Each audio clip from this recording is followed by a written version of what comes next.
RCA Recomeçar com Alma. Um programa com a autoria e apresentação de Pedro Silva. Aos domingos, às 14 horas.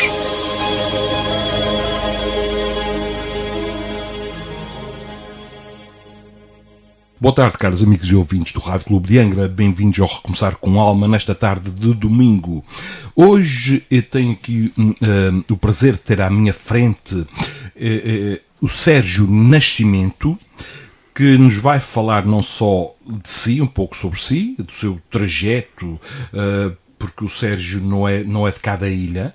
Ele vai-nos explicar aqui um pouco, vai falar um pouco sobre ele, sobre a vida dele, sobre o percurso escolar, académico, etc. por fora, até ingressar naquilo que para mim ainda é muito vago e desconhecido, que é o olhar poente. O que é este projeto que ele iniciou aqui na ilha? Vamos então conversar um pouco com todos vós. Para quem estiver a conduzir, atenção à estrada, vamos devagarinho. É domingo, temos tempo, nada de ultrapassagens bruscas, há tempo para tudo. Boa tarde, Sérgio. Olá, Pedro, tudo bem? Tudo bem? Muito obrigado, Sérgio, por teres aceitado o meu convite para estares aqui no estúdio do Rádio Clube de Angra para falarmos um pouco sobre ti e sobre, então, o olhar poente. Então, mas em primeiro lugar, como já tinha referido atrás, fala-me um pouco sobre ti. Qual é a tua naturalidade? Como é que chegas aqui aos Açores e como é que enveredas por este projeto que é muito interessante? Vamos a isso então. Olha, Pedro, muito obrigado pelo convite aqui na Rádio Clube de Angra, é um prazer. Em relação ao meu percurso, é um percurso muito fácil e muito rápido de contar. Basicamente estou aqui por uma questão de amor. Portanto, estudei em Rio Maior conheci a Sara, onde começámos a namorar, onde casámos, tivemos uma experiência de 1 ano no continente, foi muito difícil para a Sara viver no continente e fez-me o convite de vir viver para a terceira, e assim foi, vim cá parar. Estudámos os dois na área do desporto, a Sara mais na variante exercício e saúde, a minha variante mais de turismo natureza, desporto natureza, e sobretudo também numa especialização em campos de férias, numa ligação que eu tinha com crianças e jovens lá no continente, desde os 16 anos que já fazia como monitor inicialmente e depois como coordenador pedagógico, não só para famílias individuais, mas sobretudo também para empresas que colocavam os filhos dos seus colaboradores em campos de férias, sobretudo na época da Páscoa e de verão. E basicamente foi isso. O percurso foi feito entre Lisboa, de onde eu sou natural e com muito gosto.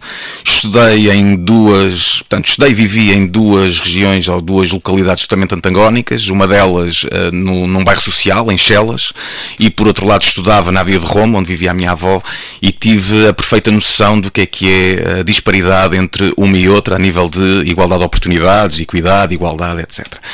Entretanto, a partir daí também fui ganhando algumas competências, nomeadamente sociais, interrelacionais, e foi aí que me despertou sempre esta vertente e esta vontade de fazer algo a nível social. E a olhar poente vem também um bocadinho por esse critério, um bocadinho por aquilo que foi o meu passado na área dos campos de férias, o meu passado na área social, mas sobretudo as minhas origens e o meu percurso também escolar, e sobretudo aquilo que eu via que era o que uns tinham a mais e outros tinham a menos, e onde é que se encontra o equilíbrio destes dois vetores. Então tu trouxeste o know-how do continente, da tua experiência lá, e este nome, Olhar Poente, surge como? Foi um brainstorming, tu e a Sara, tu sozinho? Foi? Pois olha, a nossa localidade, portanto, a localidade de origem da Sara é Águalva, a sede da associação é na Águalva, e na verdade estávamos até em família a pensar um pouco que nome é que iríamos dar à associação, e na verdade ali na Águalva tem o pico alto, o pôr do sol, o olhar poente nasceu um bocadinho daí. Tinha-se 4 ou 5 nomes, que agora não me recordo bem quais, mas foi esse que realmente houve esta analogia, vai lá, com a localidade originária da Sara e com aquela onde era a sede da associação, e foi por aí que ficou esse nome do Olhar Poente. Agora explica-me, Sérgio, eu sou um leigo na matéria. Agora, esse vosso projeto, portanto, tem sede física na Águalva, como tu disseste, não é? Como é que isto agora se prolifera pela ilha? Ou seja, como é que vocês aplicaram, digamos, esse sistema, se é que se pode chamar assim, portanto, nas várias escolas, não é? Foi isto inicialmente, portanto, se calhar recuando aqui um pouco. A associação é criada, entretanto nós somos pais, e quando somos pais há uma necessidade de dar resposta ao nosso filho. E essa necessidade surgiu através por uma questão até de saúde que está associada ao nosso filho, surgiu por uma recomendação, digamos assim, da pediatra na altura, que disse que o nosso filho se faria muito bem frequentar uma creche de pequena dimensão, onde a higiene fosse muito bem resolvida e onde existisse poucas crianças. Portanto, visitámos algumas também interessantes, mas houve realmente a possibilidade de arrancarmos nós com uma creche inicialmente na Vila Nova. E essa creche arrancou com 4 crianças apenas, éramos ali, portanto, era quase uma equipa de sueca, não é, entre crianças, mas arrancou devagarinho, felizmente com algumas pessoas com muita capacidade, uma delas a Luísa Lima, uma ajudante extraordinária, acho que é uma referência e acho que deveria dar formação em muitas creches, em muitos espaços, porque é uma referência na área da educação enquanto ajudante. E aos poucos fomos crescendo, as crianças foram aumentando, as famílias foram ganhando interesse, nunca fizemos grandes promoções, nunca dissemos aquilo que fazíamos, mas sim mais o boca a boca, porque isto não deixa de ser um trabalho de confiança, entregar o filho aos cuidados de outro, e nada melhor do que transmitir a confiança que o trabalho que é realizado no terreno. E o percurso foi feito assim, portanto, ao longo dos anos fomos abrindo novas respostas essas, por um lado, necessidades do território, onde eram as freguesias que sentiam também alguma essa necessidade, a pedido de algumas famílias, aos poucos também foram conhecendo o nosso trabalho e reconhecendo o mérito do trabalho e foram também solicitando que abríssemos novas respostas noutras freguesias. Fomos em 2015 para a freguesia das Fontinhas, depois para a Fonte Bastarda em 2017, 2020 Biscoitos e também Santa Cruz da Praia da Vitória. Diz-me uma coisa séria, desculpa estar a interromper. Seja nessa proliferação pela zona rural, vocês aproveitaram espaços físicos já existentes? Isso mesmo. Ou seja, nós desde o início percebemos algo, que é, para fazermos alguma coisa temos que ter parcerias válidas, importantes e consistentes. Uma delas foi o município da Praia da Vitória, que felizmente teve e passa a redundância, teve a feliz ideia de criar equipamentos sociais nas freguesias. Portanto, estamos a falar, há 15 anos atrás não havia praticamente nenhuma creche de freguesia e passou a existir. E a partir disso, através da concessão. E quando o município de Angra manda o concurso para a rua, estava muito direcionado na altura, até a própria comunicação assim o diria, para uma iniciativa privada com finalidade lucrativa. Portanto, nós fomos os únicos, enquanto Olhar Poente, que nos lançámos enquanto uma iniciativa privada, mas sem finalidade lucrativa. E isso porquê? Porque para nós fazia todo o sentido que aquele espaço pudesse ser, digamos, direcionado a quem tinha possibilidades de pagar uma mensalidade, mas também direcionado a quem não tinha possibilidades de pagar essa mensalidade. E de que forma é que isso poderia ser feito? Através de uma associação, mais tarde reconhecida enquanto IPSS, e também mais tarde com acordos de cooperação com o Governo dos Açores, que permite que as mensalidades fossem por rendimentos do agregado familiar. Quem mais tem, mais paga, quem menos tem, menos paga. E foi assim, portanto, foi dessa forma que realmente entendemos que era, digamos, a metodologia de trabalho, o critério que tínhamos e a forma que entendemos que a educação deve ser pensada e feita. Então, a faixa etária que a instituição IPSS, digamos, abarca ou abraça, está entre que idades? Inicialmente entre os 4 meses e os 3 anos, em creche, em centro de atividades de tempos livres, entre os 3 e os 10, mas hoje em dia já podemos dizer que vai desde a gravidez até à idade adulta, porque desde a gravidez com 2 parcerias que temos muito válidas, uma delas o projeto Mamã Feliz, com atividades que é o Pilates em pré e pós-parto, e outra com um projeto muito interessante, inovador também na região, que é o AMA, a Aldeia da Parentalidade, em que também desenvolve um trabalho nas freguesias e também desenvolve um trabalho para mães grávidas, mães e pais grávidas, e depois também um percurso de acompanhamento naquela fase de aleitamento da criança. Numa fase na qual as crianças já têm alguma consciência, vocês aplicam que metodologia? Existe algum tipo de ensino ou é só digamos, horas vagas daquelas crianças? Vocês têm uma pedagogia, têm um método que vocês aplicam? E que método é esse? Muito bem.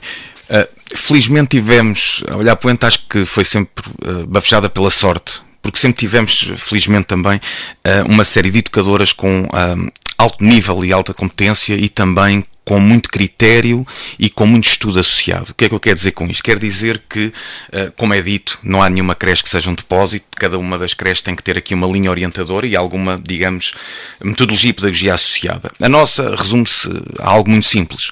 Por um lado, a pedagogia do ar livre. O que é que isto quer dizer? Tudo aquilo que é feito no interior pode ser feito no exterior e pode ser utilizado todos os recursos que a natureza nos dá. Quem diz natureza diz a rua, diz todos os ambientes externos ao espaço físico e fechado.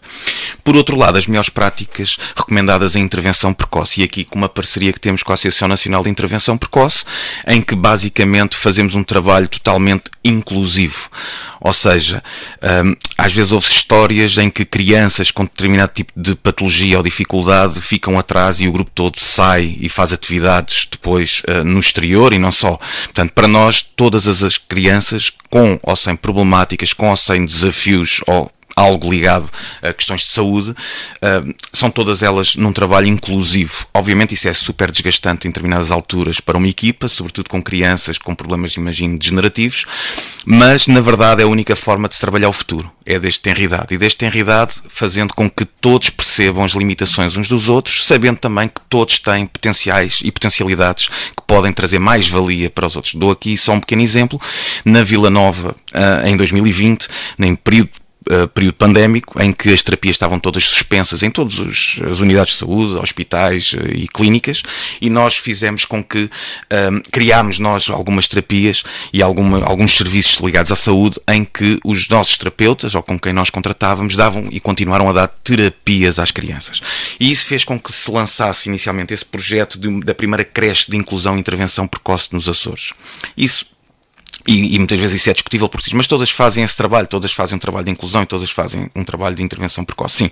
Mas nós lançámos, digamos, um plano de desenvolvimento individual direcionado para cada criança, em que o desenvolvimento dessa criança era associado à problemática que tinha. Trabalhado com quem? Trabalhado com os profissionais que estão afetos à nossa resposta, mas também com os profissionais que estão externos à nossa resposta. Basicamente tentamos ter uma estratégia complementar e articulada entre aquilo que é feito no interior das nossas respostas, mas também com aquilo que é feito no exterior das nossas respostas. A título de exemplo, crianças com mais idade, em que têm, por exemplo, estão integradas no futebol, estão integradas nos escoteiros, estão integradas noutras consultas fora do nosso ambiente, digamos, e do nosso contexto, fazemos com que tudo isso seja articulado e seja partilhado com a família. Nós não trabalhamos diretamente com a criança, trabalhamos na relação com a família para chegar à criança. E aí tivemos realmente, e tem sido um trabalho muito benéfico, só a título de exemplo, temos cerca de 70 crianças monitorizadas por nós, algumas com consultas connosco, em 433 crianças que diariamente damos resposta, 70 estão sinalizadas. Não quer dizer que sejam todas, digamos, acompanhadas com terapias, mas que estão em risco de desenvolver algum tipo de problemática e nós estamos a antecipar esse problema que possa vir a existir. E isso é um trabalho, na verdade, como já disse, muito desgastante, mas sobretudo muito válido. Muito válido porque acreditamos que é a única forma de conseguir chegar à criança, não apenas separadamente entre vários setores da atividade e vários contextos, mas sim de forma totalmente articulada. Muito bem. Tu falaste aí há pouco que olhar para o ente tem sido bafejada pela sorte, mas tu sabes, Sérgio, que a sorte dá muito trabalho. E é graças ao trabalho que vocês têm tido e por aquilo que eu estou a ouvir, é de louvar tudo o que vocês fazem. Por outro lado, o aspecto inclusivo. No aspecto inclusivo, tu sabes que a sociedade, o que acontece com a sociedade é o resultado, vem a ser a exteriorização daquilo que se faz no lar, da educação e também nas escolas. E vocês com essa metodologia, de certa forma, estão a fazer aqui uma coisa que é espetacular, que é criar um antídoto para o bullying. Para a parte inclusiva, não é? Aceitar as diferenças, aceitar e respeitar todas as diferenças. E quando tu falavas, Sérgio, eu estava aqui a lembrar-me de um pedagogo suíço, se não me engano, Pestalozzi, que se salvo erro, no século XIX, na Suíça, em Yverdun, tinha um instituto, o Instituto de Yverdun, no qual ele era sempre uma criança à parte, ou seja, ele era aquela criança que na escola era o despenteado, era aquele que andava em cima do muro e as crianças ficavam a olhar para ele e diziam, bem, este não é deste planeta. Ele era daquelas pessoas que foi, de certa forma, foi sofrendo bullying dos ditos normais e ele enverdou por E interessante, quando falavas no início, é interessante, pá. Eu lembrava-me dele. Ele lutou, foi para a França, a Alemanha, e depois lá voltou à Suíça, vocacionado para os filhos dos camponeses, que não tinham, lá está, os tais como pagar os ensinos. E ele quis incluir e incluiu, e daí surgiu muitos bons alunos. E vocês já existem aqui há 15 anos, por aí? 15 anos. Vocês já começam a ver o feedback daqueles que entraram pela primeira vez, e se calhar vocês acompanham algumas dessas famílias, alguns desses jovens que, por sua vez, vão levar para a sociedade esta coisa de respeitar as diferenças. E isto é extremamente importante a olhar poente aqui na ilha, e qualquer dia, não sei se isso já está a ser replicado noutras ilhas, mas isso poderás depois dizer. Pois nós... Dou aqui um pequeno exemplo e volto outra vez à Vila Nova neste caso, porque foi a tal creche de inclusão e intervenção precoce. O que é que começámos a ver, embora sem qualquer evidência científica nesse aspecto, mas o que é que começámos a ver? Começámos a ver as crianças muito mais tolerantes. Ou seja, aquilo que parece ser uma dificuldade daquele espaço e daquele equipamento social, que é uma creche no primeiro andar, em que tem que subir e descer escadas, na verdade foi um desafio muito engraçado, porque aqueles que mais dificuldade tinham, inclusive a motoras, passam a ser apoiados por outras crianças. Estamos a falar de crianças com 2, 3, 4 anos, que dão a mão e que ajudam a superar esta dificuldade. Quando têm dificuldade de calçar e descalçar, são outras crianças que ajudam. Nas refeições, são muitas vezes as crianças que têm essa autonomia, que dão refeições a outras crianças, que adormecem ao lado uma das outras e com... Quer dizer, o que é que eu quero dizer com isto? Acho que estamos a criar, na verdade, ali num conjunto de crianças, um elo de muito maior tolerância pela diferença dos outros. Basicamente isso é conseguido, não é? Quer dizer, não estamos a inventar a roda. É algo tão simples como dar oportunidade às crianças de se ajudarem umas às outras. Porque, de certa maneira, também as outras, com as suas diferenças e também com as suas potencialidades, conseguem depois dar mais valias para aquilo que é um grupo sendo heterogéneo, mais valor tem. E neste caso o grupo de crianças consegue isso, inclusive com a própria equipa. Quer dizer, a equipa ri muito, é uma equipa muito divertida, mas também chora muito com o sofrimento dos pais, das famílias, muitas vezes com a ansiedade, com os anseios, com as dificuldades, e tem ali um suporte. Ou seja, quando, na verdade, nos focámos na questão da inclusão e da intervenção precoce, começámos a pensar numa série de variáveis que antes não estavam, e começámos a perceber que mais do que ouvir a pessoa, mais do que dar atenção à pessoa, é na relação com o outro que se consegue retirar algo de proveitoso para aquilo que é, digamos, e passa a redundância também, as relações que criamos uns com os outros. Por isso, na verdade, hoje conseguimos ver, portanto, nós tínhamos, podia dar aqui N exemplos, dou-lhe aqui um exemplo muito rápido e muito recente. Uma criança com 4, 5 anos, portanto, com autismo, com não verbal, e que era muito difícil, e que a mãe dizia, pá, pronto, olha, não está fácil para falar, não está fácil para transmitir aquilo que sente, etc, etc. Temos feito um trabalho felizmente articulado também com outras, não com uma especialidade cá, uma especialidade do continente, mas estamos a desenvolver um trabalho, e agora há dias a mãe manda uma mensagem e a dizer, pá, o meu filho chamou vovó, chamou pai e mãe. Quer dizer, isto é algo, não é? Isto arrepia, porque não precisa tocar aos nossos para sentirmos isto. Não é? Isso é mais fácil quando toca nos nossos filhos, nós darmos este amor todo aos nossos filhos e receber tudo. Mas quando toca ao do lado, temos que sentir isto, esta energia super positiva que é. E isto aconteceu com esta criança.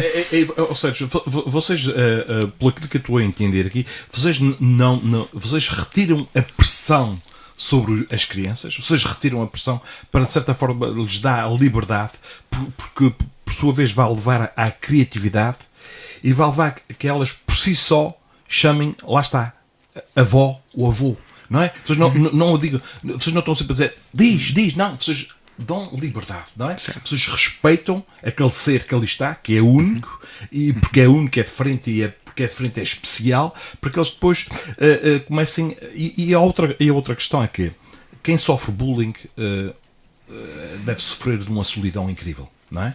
E vocês aqui estão a educar, estão a formar jovens que, por sua vez,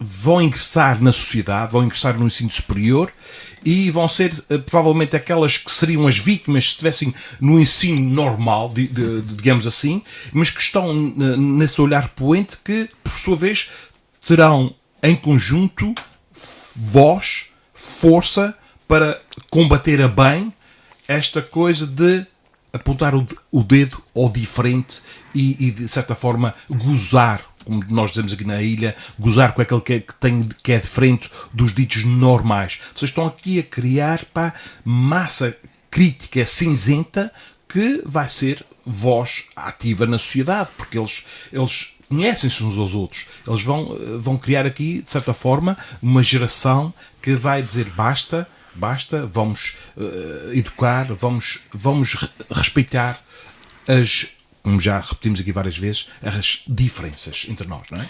Pegando um pouco nisso que estás a dizer, Pedro, relacionado com o bullying, às vezes ouço pessoas a dizer isto hoje em dia tudo é bullying, quer dizer, no meu tempo não havia, e desacredita-se um bocadinho nesta problemática que é presente, que é atual, e que na verdade conseguimos com uma facilidade muito grande de fazer 2 ou 3 pesquisas e de perceber bem o grau de importância que esta problemática traz. Isto para dizer o quê?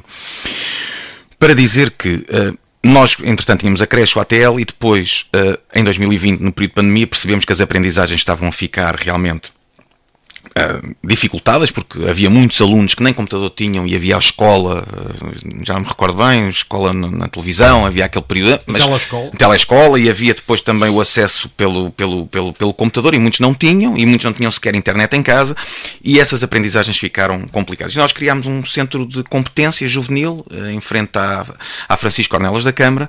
Também iniciámos, curiosamente, com 4 crianças, hoje em dia já são 50. Mas aquelas crianças, e começámos daí centro de competências e não centro de estudos, e desenvolvemos um projeto, na altura com a Associação Plano I, que é um projeto apoiado, que tinha mesmo a ver com o combate ao bullying e ciberbullying, que um conjunto de 10 sessões essas que passa desde a primeira até à 10ª, e que leva as crianças a pensar, a refletir, a estudar, a analisar e até, no nosso caso em concreto, a identificar os locais e as formas em que ocorre o bullying num contexto escolar. E para que possa concluir este raciocínio, o relatório foi fantástico, partilhámos o relatório com o Conselho Executivo da Escola Francisco Ornelas da Câmara, e o relatório era feito pelas crianças, em que diziam, através de uma fotografia aérea, os locais onde é que, sistematicamente e recorrentemente, havia bullying perante outras crianças e que crianças eram essas. Ou seja, facilmente percebemos que não foi preciso ir buscar grandes investigadores, não foi preciso nada mais a não ser conversar e dialogar com os alunos, pôr os alunos a pensar. E foi o que eles fizeram. E começaram, inclusive, a encontrar soluções, eles próprios, porque sentiram-se, alguns deles assumiram-se, digamos, como que tinham sido alvos de bullying, como também outros que eram os agressores. E eles próprios disseram o mal que estavam a fazer a outros e aquilo que deixariam de fazer a partir daquele momento. Portanto, isso para concluir que tem que ser sempre numa estratégia concertada, para que se consiga ter, e não se pode desacreditar esta questão do bullying. Portanto, hoje o meu filho tem 15 anos, o meu filho diz-me: eu amo o pai. Quer dizer, se voltarmos 40 anos atrás, são poucas as famílias, se calhar, que ouviam e tinham o prazer de um filho de 15 anos, quase à beira de 18, de maior de idade, dizer: eu amo o pai, eu amo a mãe. Quer dizer, hoje em dia a vertente emocional está muito mais trabalhada, passamos muito mais tempo com os nossos filhos, preocupamos-nos em dar outras componentes aos nossos filhos que se calhar na altura não havia, não digo essa preocupação, mas se calhar não era tão badalada e tão falada a importância que é esta realidade emocional na vida do crescimento das crianças e do seu desenvolvimento. Logo, não podemos desacreditar quando se diz: hoje em dia é tudo bullying. Se é de forma repetida, feito pelas mesmas pessoas, sobre determinados tipos de critérios, é preocupante e é preciso intervir. Vocês da Olhar Poente estão aqui a fazer uma excelente transição entre aquilo que era antigamente o castigo ou a punição, a transitarem para o esclarecimento, para a educação e fazer as pessoas, as crianças neste caso, pensarem naquilo que estão a fazer, porque muitas vezes as crianças imitam e nós adultos somos sempre exemplo para as crianças. Tu como pai sabes perfeitamente disso, muito melhor do que eu. Nós somos sempre exemplo, quer pela positiva, quer pela negativa, e se calhar muitas vezes eles vão para a escola colocar em prática aquilo que ouvem em casa, do pai ou da mãe, do tal machismo, daquela coisa toda, não sei o que. Outra questão, Sérgio, que eu queria colocar aqui. Vocês obedecem, em termos de atividade, o ano letivo escolar do ensino em Portugal? Ou, por exemplo, o que é que quer dizer com isso? Imagine agora, neste preciso momento, alguns pais que nos estão a ouvir e que gostavam de incluir o seu filho na Olhar Poente. E eles têm que esperar para o início do ano letivo, entram em qualquer altura. Como é que comunicam convosco e como é que vocês fazem este filtrar para que possam integrar na vossa instituição? Muito bem. Sei que são várias perguntas numa só. Tenta responder aquelas que tu te lembrares. Muito bem. Não, mas é fácil perceber. Portanto, nós, sendo uma instituição social, de caráter também e marcadamente social, temos aqui algumas prioridades que são subjacentes àquilo que são as necessidades. Onde é que eu quero chegar? Portanto, neste momento, na verdade, como disse há pouco, são 433 crianças, são 72 pessoas a trabalhar, estamos lotados em todas as freguesias onde intervimos e temos uma lista de espera nas várias respostas e serviços superior a 40 crianças. Portanto, estamos realmente, na verdade, completamente lotados e muito preocupados para dar resposta a todos. Agora, existem alguns tipos, portanto, uma criança que tenha necessidades... que se possa dizer necessidades educativas especiais, hoje em dia a terminologia é outra, mas tenha necessidades muito próprias, tem uma prioridade perante outras. Crianças que venham de contextos de maior vulnerabilidade têm prioridade perante outras. Crianças e famílias em que os rendimentos são mais baixos e têm menos oportunidades têm prioridade perante outras. Portanto, de 100% existe aqui um determinado tipo de critérios que é feito e que depois, com base nesse critério, em que o último tem a ver, para que aquilo que é menos relevante é a data de tentativa de inscrição. Ou seja, alguém que se inscreveu há um ano pode ficar um ano sem conseguir colocar o seu filho, porque se hoje aparecer aqui alguém que seja encaminhado por uma Comissão de Proteção de Crianças e Jovens, tem prioridade perante aquela que está há um ano a aguardar. Pode não ser, digamos, a metodologia perfeita, é aquela que nós entendemos como a mais adequada. Por isso, aquilo que eu acho que é importante é, e se calhar isso falta um bocadinho, e nós também podemos tentar perceber como é que, pelo menos fazer parte de como é que isso pode ser feito. Eu acho que mais importante do que Olhar Poente, o que não falta aqui é organizações sociais de enorme valor. Não só organizações sociais, como também, felizmente, empresas ligadas à área da educação com enorme valor. Acho que tem a ver, sobretudo, com aquilo que é a participação das famílias. Nós, desde o início, que na nossa instituição, entre as 7h30 da manhã e as 7 da noite, o pai ou a mãe, o encarregado, aquele que tenha responsabilidade para ir buscar ou levar o seu filho, pode entrar autonomamente. Portanto, não bate à porta. Tem um código, tem um cartão, entra sempre à hora que quer, quando quer, o número de vezes que quer. Quer dizer com isto que é preciso haver uma relação, a tal que falámos há pouco, de confiança, em que quem está a trabalhar sabe que nem sempre vai conseguir fazer o melhor trabalho e quem vai colocar e buscar o seu filho sabe que nem sempre o filho está a rir, porque também muitas vezes tem que chorar, muitas vezes tem que ter outro tipo de situações que acontecem no interior. Mas uma coisa sabe, é que não há nada a esconder. E as famílias têm esse papel de melhorar as organizações. Não o contrário, as organizações têm que desenvolver sem dúvida um melhor trabalho, mas compete àquilo que muitos chamam de clientes, nós chamamos de famílias simplesmente e de pessoas, mas são elas que fazem-nos crescer, foram elas que nos foram recomendando questões de melhoria, foram elas que nos foram dizendo outras orientações e outras linhas, foram elas que nos foram apresentando outros atores do sistema educativo e fomos nós que fomos aprendendo e absorvendo aquilo que nos foram dizendo. Com isto quer dizer que mais importante, se calhar, do que aquilo que é uma resposta na Olhar Poente, é uma resposta no território social que a Ilha Terceira, neste caso em concreto, tem. E está rodeada de grandes organizações, de pessoas com enorme capacidade de poder desenvolver bons trabalhos. Aquilo que nós, digamos, e por aquilo que as famílias vão falando, é que aquilo que se diferencia, de certa maneira, foi não ter aversão a risco. Portanto, nós arriscamos, sabemos que o fazemos. Primeira vez que levámos 200 crianças para a praia, os pais foram, tivemos pais dentro da água a tentar assegurar, com medo que algo acontecesse aos filhos, mas pegamos em todos e andamos todos para onde tiver que ser e desenvolvemos as atividades com todos, sem qualquer tipo de receio de correr riscos, mas sobretudo também minimizando que esses riscos transformem em perigo, mas que se mantenham enquanto risco, porque uma criança que não assume e não tenha acesso a determinados riscos é uma criança que fica um bocadinho aliada daquilo que é o mundo real que vai ter pela frente. Ora, Sérgio, no contexto da Olhar Poente, faz sentido e porque este programa Recomeçar com Alma visa sobretudo isso, faz sentido falar-se em voluntariado?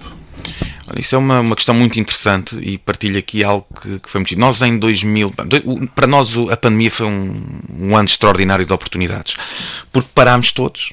Ao pararmos todos, pensámos todos, e não houve nenhuma que tenha entrado em layoff, nenhuma das nossas pessoas entrou em layoff, mesmo com as respostas fechadas, continuámos a reunir e a trabalhar todos, e na verdade surgiu nessa altura um projeto que nos candidatámos, que era um projeto voluntariado, e esse projeto foi um dos 10 premiados a nível nacional, e com esse projeto, aquilo que conseguimos realmente fazer foi as famílias que naquela altura específica não podiam frequentar tanto tempo o interior das respostas, passaram com aquele projeto a poder fazê-lo. O projeto baseava-se essencialmente nisto. Não só famílias, mas sobretudo as famílias pudessem passar tempos connosco no interior e em contacto com os seus filhos e com os amigos dos seus filhos. A fazer o quê? As atividades diárias, as rotinas diárias da instituição. Começámos com essas famílias e isso transformou-se depois também em algo ligado à comunidade. Hoje em dia temos professores reformados que dão, digamos, apoio no Centro de Competência Juvenil que fica em frente à FOC, na Academia Olhar Poente.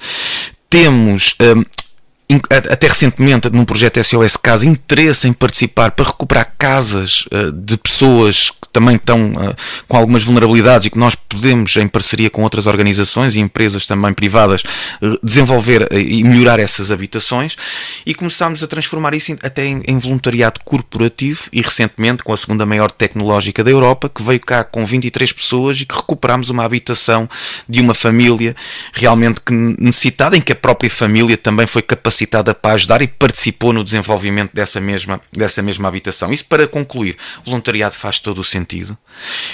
Temos um contrato de voluntariado, planificamos esse mesmo voluntariado. Temos uma jovem de 12 anos em que o avô vai buscar lá à escola Vitorino e leva até às nossas respostas. Portanto, uma jovem de 12 anos, diariamente, poderia fazer... Com 12 anos, o sonho dela é ser educadora de infância e está, hoje em dia, está a espalhar magia nas freguesias. Quer dizer, isto é um orgulho para nós, porque na verdade acolhemos, mas acho que sobretudo para as famílias e para a comunidade. Não é? A comunidade saber que uma jovem de 12 anos que poderia fazer tanta outra coisa e vai para uma freguesia ajudar as crianças, como também temos de avós. Portanto, pessoas já com os seus 70, 80 anos também a colaborar connosco. É uma alegria e é uma mais-valia para todos. Tu imaginas a Olhar Poente a sair da Ilha Terceira também, a espalhar-se por outras ilhas? Já existe alguma semente? Já existe alguma proposta? Alguém que de outra ilha gostaria de imitar o vosso modelo ou prolongá-lo? Ou isso não faz sentido?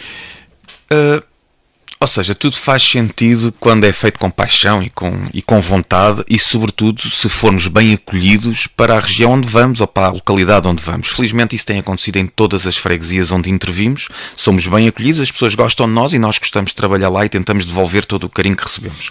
Mas para dizer que em 2020 tomei também uma decisão, o tal ano das decisões, e a decisão é que era o último mandato como presidente da direção, e o último mandato, portanto, terminou agora em 2024, em dezembro de 2024, e no meu lugar como presidente da instituição e da direção ficou a professora Sandra Serpa, que é nossa educadora desde 2011, portanto ela conhece os cantos à casa na perfeição e fez os últimos 2 mandatos como vice-presidente da direção. Portanto é uma pessoa em que nós todos depositamos não só a confiança, mas sobretudo reconhecemos o trabalho e a força e a energia que ela tem para desenvolver novos projetos. E fiquei muito satisfeito quando ouvi numa das entrevistas da Sandra dizer que poderia eventualmente não ficar pela ilha, mas poder ir para outras ilhas. Eu penso, na verdade, que o que é bem feito deve ser replicado e, sobretudo, dar um cunho pessoal àquilo que é feito. Nós, quando fomos para cada uma das freguesias, aquilo que também desenvolvemos foi respeitar aquilo que era o trabalho que as educadoras tinham na sua mente. Se, por um lado, a intervenção precoce e a inclusão desenvolvemos na Vila Nova, por outro lado, a pedagogia do ar livre, aquilo que é o conceito da escola da floresta da rua, foi para os biscoitos, porque a educadora que lá está, a educadora Josefa, tem muito uma perspectiva de rua, de natureza. Portanto, ao ir para outra localidade em que não exista, e isso deve ser bem pensado, mas que não exista, em primeiro lugar, duplicação de respostas, e em segundo lugar, que não sejamos, digamos, que que não queiramos individualmente colocar lá aquilo que nós desenvolvemos, mas sim ouvir o que o território tem para dar, fazer um diagnóstico participativo, perceber o que é que as pessoas realmente pretendem, aquilo que também são as políticas, digamos, de desenvolvimento daquela localidade. Acho que realmente faz sentido e pode vir a acontecer, porque não? Tivemos contactos, posso adiantar, nos últimos anos das Flores, e tivemos contactos também de São Miguel para poder desenvolver lá. Como era o meu último mandato, achei por bem não avançar até que a nova direção tomasse as rédeas da casa. Muito bem. Em relação a essa questão que estás a falar da direção dos corpos diretivos, preocupa-te, passa pela vossa mente, a tua e a tua equipa, todos aqueles, e agora a nova presidente, a preocupação da continuidade de Olhar Poente, ou seja, de um dia faltar alguém que tome as rédeas? Isso já vos passou, essa preocupação pela cabeça? Olha, eu ouço realmente dizer que as associações estão com dificuldades em arranjar pessoas para que pegue nessas organizações, porque as pessoas não têm tempo, e realmente isso acontece em muitas organizações. Felizmente na Olhar Poente não acontece, e felizmente também houve, na verdade, um trabalho prévio para que existisse essa paixão que as pessoas têm por aquilo que é a instituição. Mas o que eu sinto é que, em primeiro lugar, as organizações sociais, e quando falamos de democraticidade, as organizações sociais têm que ser entregues à comunidade. E a organização social é tanto mais forte quanto mais forte for a comunidade, e a comunidade é tanto mais forte quanto mais forte for a organização social. E deve haver total liberdade naquilo que é a escolha dos órgãos sociais. Dou aqui um exemplo. Fui convidado para integrar os órgãos sociais desta instituição e não aceitei. E não aceitei porque tive 15 anos ligado intrinsecamente, energeticamente e com um amor muito grande a esta organização, obviamente também muito por aquilo que foi a sua origem, mas achei por bem que aquele período passou e está na hora de entregar a outros. E arranjou-se as pessoas para que cada uma no seu cargo pudesse desenvolver essa sua função. Não foi, porque é uma missão. É uma missão, vai ser uma missão de 4 anos poderem pôr e desenvolver a Olhar Poente, e julgo que fazendo aqui, e de forma muito rápida, uma análise àquilo que são as 9 ilhas dos Açores e aquilo que são as organizações que intervêm nas 9 ilhas dos Açores, não conheço uma, pode existir, mas não conheço uma que desenvolva 8 respostas sociais em 4 freguesias distintas. Para além das outras 2 que temos, que faz 6 freguesias distintas. Portanto, nós intervimos num território social vasto, que dificulta, obviamente, o processo de organização. Daí temos optado por 3 áreas muito específicas. Uma delas, quando foi-nos atribuída, a primeira nos Açores, uma das 2 primeiras dos Açores, a ser atribuído o selo protetor pela Comissão Nacional de Proteção de Crianças e Jovens. A outra, através a única dos Açores e da Madeira, em que foi atribuído o prémio Healthy Workplace, através do bem-estar do local de trabalho, em que desenvolve o bem-estar das suas pessoas. E, por fim, a certificação da qualidade, também, curiosamente, também a primeira na região, na área das respostas de creche e centro de atividades de tempos livres. O que é que eu quero dizer com isto? Criámos 3 processos autónomos, mas ligados entre si, em que para onde vamos temos processos montados. Agora, os processos valem o que valem, acima de tudo é se temos as pessoas adequadas para desenvolver este tipo de trabalho. E mais importante do que as competências técnicas, no nosso entendimento, é as competências pessoais e sociais, e sobretudo aquilo que é o que as pessoas desenvolvem no trabalho. Quer dizer, ganhar o ordenado mínimo e ser uma ajudante de educação é um trabalho incrível que aquelas pessoas têm, porque podiam ganhar exatamente o mesmo sem estar 8 horas permanentemente em atenção máxima, cuidado máximo, e muitas vezes a zelar muito mais pelos outros do que por si próprias. Portanto, e essas pessoas têm que ser realmente valorizadas e reconhecidas como um elo fundamental na ligação humana que se cria neste tipo de trabalho.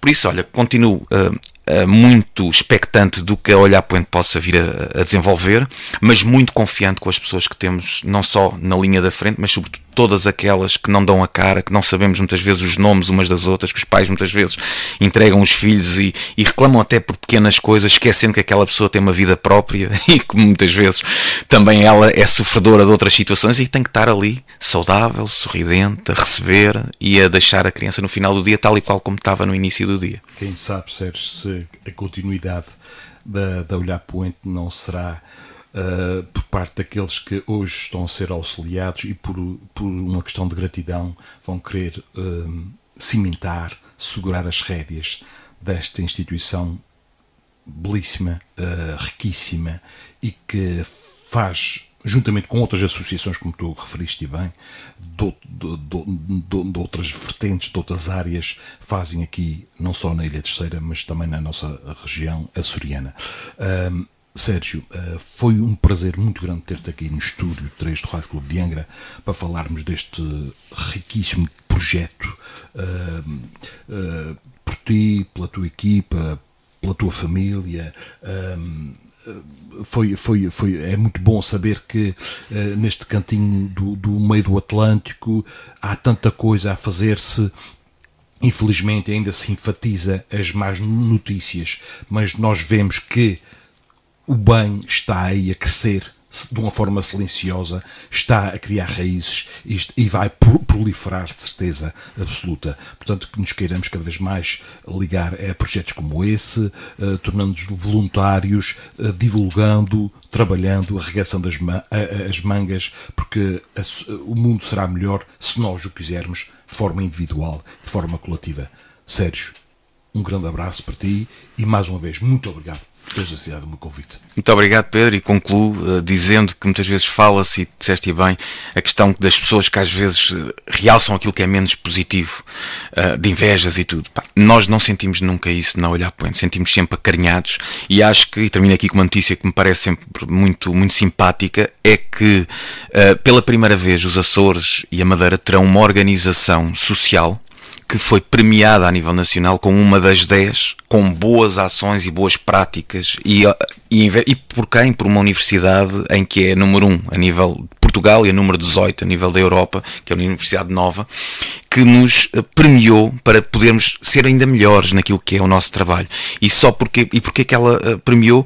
Sobretudo por aquilo que foi o trabalho diário das pessoas, a forma de intervir das famílias, aquilo que foi o dirigismo aberto e franco, e aquilo que sobretudo foram as parcerias muito válidas que fomos tendo, não só do poder local, do Governo Regional dos Açores, mas também de muitos parceiros, inclusive de empresas, que sempre apoiaram esta instituição e sempre, digamos, empurraram para fazer mais e melhor. Obrigado por este bocadinho, Pedro, por ter partilhado aqui convosco esta ideia, e que seja um domingo em família, que é o que se pretende. Obrigado.